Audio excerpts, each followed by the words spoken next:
Pridružila se mi je Nataša Benčič, kolegica z Radia Koper in pa lahko bi rekli tudi mati akcije Osebnost Primorske. Dobro jutro, Nataša. Dobro jutro tebi in vsem, ki so zdaj z nami. Hvala. Jubilejna 10. osebnost je pred nami. Kako se je akcija razvijala skozi to prvo dekado? Zelo se je razvijala. Prvo leto, recimo, televizije še ni bilo zraven. Ne vem, če to veš, ne? Takrat smo začeli bolj skromno, samo Radio Koper in Primorske novice, ki smo tudi sicer 10-letni partnerji.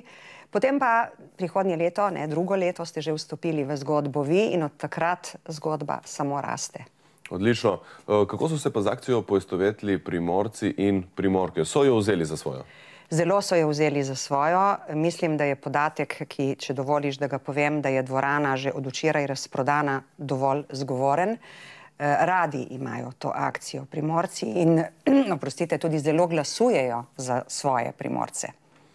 Dvorana je, kot si rekla, razprodana. Mi pa imamo 2 karti za prvega, ki bo poklical, jo bo dobil.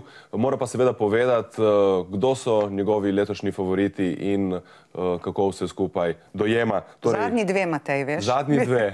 Tako da pohitite. Med prejemniki Zlatega jabolka, gre za nagrado Osebnosti Primorske, je bilo kar nekaj prodornih in zelo lucidnih ljudi. Je bil kateri posebej preroški? Težko bi rekla, da je bil kdo posebej priroški, zaradi tega, ker nismo izbirali ljudi, ki bi prodajali modre misli, ampak smo izbirali in so izbirali ljudi dejanj. Meni so nekatere misli seveda ostale. Verjamem, da boš danes tudi kaj zavrtel, ampak zagotovo ne bom nikoli pozabila besed pisatelja Borisa Pahorja, ki je imel kar dolg govor, kot je to zanj značilno, ampak je poudaril pomen ljubezni. In prav tako ne bom nikoli pozabila besed zdravnice Jadranke Vrh Jermančič, ki je na koncu svojega zelo ganljivega govora povedala, da rak ni samo črnina, ampak je mavrica in na koncu tudi svetloba. Ne vem, če so te besede preroške, zagotovo pa so vsaj meni pustile velik vtis. Nataša, prav si imela, nekaj izsekov smo pripravili, tako da predlagam režiji, da jih predvaja in da si jih vsi skupaj tudi ogledamo. Tista izjava, ki smo jo spustili v eter, žal ni bila dovolj slišana, zato ker jo je prekril aplavz.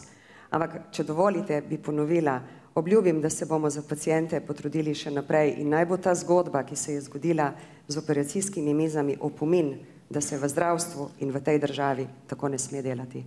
Boste še kaj dodali, gospod Brecelj? Žal, tudi zadnji dogodki kažejo, da bo najbrž treba še kakšno pismo napisati, da se stvar konča, ker v 10 letih se je dosti stvari zgodilo pri gradnji, katerih posledice bomo čutili še dolgo. Nekako moramo biti danes prepričani, da smo enakovredni v Evropi, ne samo zato, ker govorimo lahko po slovensko v Bruslju oziroma kjer je že treba, ampak zato, ker imamo kulturo nekako na isti višini, kakor imajo drugi.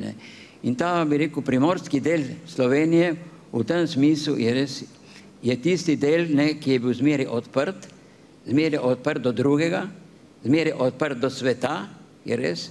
In če se je potem zgodilo pač te žalostne zadeve, da smo morali priti eden proti drugemu, zaradi tega, ker so tako organizirali politiki, danes moramo skrbeti, kar nas je, zato da počasi spremenimo to politiko in da gremo v jutrišnji svet nekim novim prijateljstvom, neko novo, bi rekel, kako se rekel prej, ljubeznijo. Jaz se le 30 let skromno in ponižno učim od vas in sem vam neskončno hvaležna. Se srečati s človekom polnim trpljenja z oči v oči je neprecenljive vrednosti. Verjamem, da vsi to razumete. In čisto za konec bom rekla, stopimo z roko v roki skupaj naprej. Z mediji, vsakim izmed vas posebej in naredimo na tej neobdelani njivi raka, ker je ogromno še za postoriti.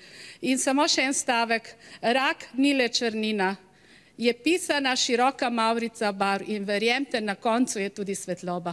Kako malo je velikokrat treba, samo majčkan spoštovanja, pa je tudi naša različnost strata lahko zelo bogata in mislim, da je to spodbuda za naju, da se bova še naprej trudila. Hvala lepa, res. To je bilo nekaj naših nagrajencev, sedaj pa imamo že telefonski klic. Dobro jutro, kdo je z nami, odkot kličete? Dobro jutro, Martina iz Lucije kličem. Za to stopnico bi prosila. 2 boste dobili, koga boste odpeljali? Moža. Odlično. Kdo pa so vaši favoriti za letošnjo osebnost Primorske? Tako in tremo, da se ni ne spomnim nič. Ste glasovali za koga, gospa? Ja, sem čez leto, samo ni zdaj, nič mi, zdaj res tak sem zmedena, da se ni ne spomnim ničesar. Tudi to se zgodi, pa vam je všeč taka akcija, ki jo sedaj imamo že 10 let? Vsako leto gledam in spremljam in po radiju in po televiziji. Dobro, najlepša hvala za vaš klic. Zadnji 2 vstopnici sta vaši, tako da lepo se imejte jutri na Bernardinu. Hvala lepa. Gospe je bilo res nerodno, ne? Ja. Treba pred javnim nastopom. Ampak mislim, v soboto, jaz se opravičujem, mislim, da bo v soboto uživala na Bernardinu. Pretežni del nagrajencev, pa tudi letošnjih nominirancev, namenja svoje življenje pomoči drugim. Drži. Zakaj smo tako občutljivi na te ljudi, zakaj jih imamo tako radi? Tako radi jih imamo zato, ker ljudje glasujemo za ljudi. Nagrajujemo častnega posameznika, nagrajujemo posameznika, ki je svojim delom opozoril, da je družba na marsikaterem področju zagotovo tudi zatajila. Kar seveda družbe ne odvezuje odgovornosti. Ampak mislim pa, da ljudje to neizmerno cenimo. Tako bi glasovala tudi jaz, če bi lahko, pa ne glasujem. Ampak vidim, da je rezultat takšen. Zdaj, priznanje je podeljeno za preteklo delo, za preteklo leto. Vas je morda kateri, oziroma te je morda kateri kasneje razočaral? Ne, nisem tega doživela. Pravzaprav mi ni jasno, zakaj me to sprašuješ. Nihče ni šel v takšno smer, da bi me razočaral. Dobro, vrniva se 10 let nazaj. Kako si zastavila ta projekt? Kdaj si se nanj spomnila? Je bila to ideja potušen, ko si se tuširala, ali je zorela dlje časa? Ideja ni bila moja. Takratni odgovorni urednik Radia Koper, Leon Horvatič, je prišel z njo k meni in je rekel: Nataša, imam nekaj zate. Od tu naprej pa sem začela snovati zgodbo. On je skratka v meni prepoznal to, da sem za takšen projekt primerna. Ves čas mi je pa bilo in nam je bilo vodilo vseh 3 medijev, da vsem našim osebnostim, mesečnim izbrancem do konca namenjamo nedeljeno pozornost in seveda zlasti to, da v tej zgodbi ni nobene politike. Je bilo morda vodilo tudi to, nekakšna pozitivna energija, pozitivna miselnost? Ja, če ponovim samo sebe, tako kot sem nekaj dni nazaj povedala na radiju, športniki imajo olimpijade in tekme, glasbeniki imajo festivale, politiki imajo volitve, dobri ljudje pa imajo osebnost Primorske.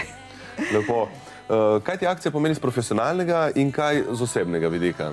To dvoje se, Matej, prepleta. Gre za 10 let mojega življenja. Taka je tudi naša služba. Taka je tudi naša služba, seveda. Ampak delati vsak mesec znova in v teh 10 letih je to sešteto vsaj 130 intervjujev, pogovore z ljudmi, ki se te tudi v srce dotaknejo, imeti možnost, da javno vstopaš skozi pogovor v njihovo dušo, je zame tudi čast in privilegij.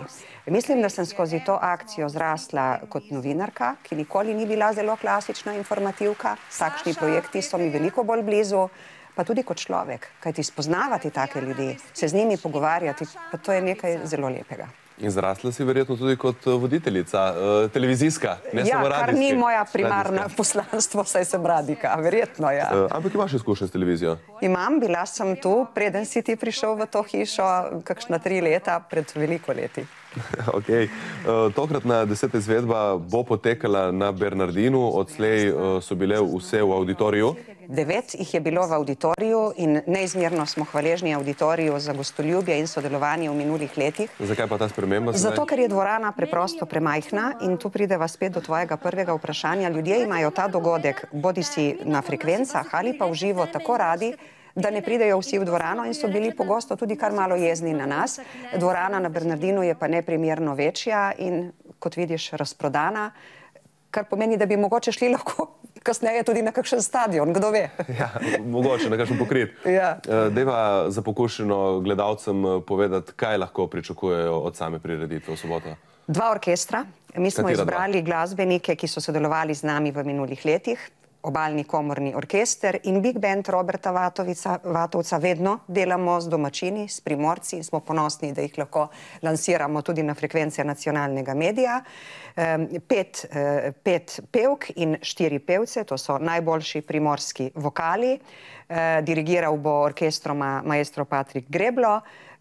Z mano si bo pa mikrofon, oder in frekvence in dobro voljo delil Boris Kobal, ki je v minulih letih na tem odru skupaj z mano bil že 3-krat. Po nekajletni pauzi, potem ko so bili drugi partnerji z menoj na odru, se pa za 10. obletnico spet vrača. Nepredvidljiv je, ampak zelo pogumno, ravno sem hotel reči. Ampak mene ta nepredvidljivost, Rajca, smemo uporabiti ta izraz? Ja, to je dobro. Odlično. Gledalci, če se ne motim, lahko še glasujejo? Lahko, še danes do polnoči v vseh kategorijah, ki jih je, kot veš, veliko. V časopisu so to glasovnice, plačljive telefonske številke 090, ko ima vsak kandidat svojo, na spletu, tako na Primorskih novicah kot na radiju v živo, preko SMS-ov in preko mailov.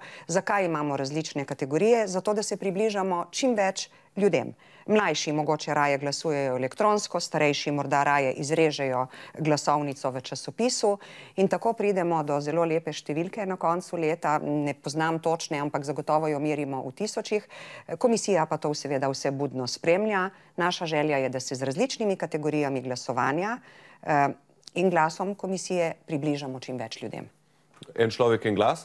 En človek, en glas na dan iz istega vira. Aha, se pravi, lahko bi večkrat glasovali iz različnih virov. Ja, se pravi, če pošlješ veliko SMS-ov, rabiš veliko telefonov. Glasovnic seveda lahko izrežeš nešteto in tistih plačljivih, 0,90, kolikor ti denarnica dopušča, če želiš. Ampak trend glasov je verjetno v porastu. Ljudje vedno raje glasujejo. Vedno raje, vedno več. Ne morem pa reči, da vedno bolj drugače, zato ker se gibljemo v polju družbenega, v polju dobrega, v polju pozitivnega. Dobro.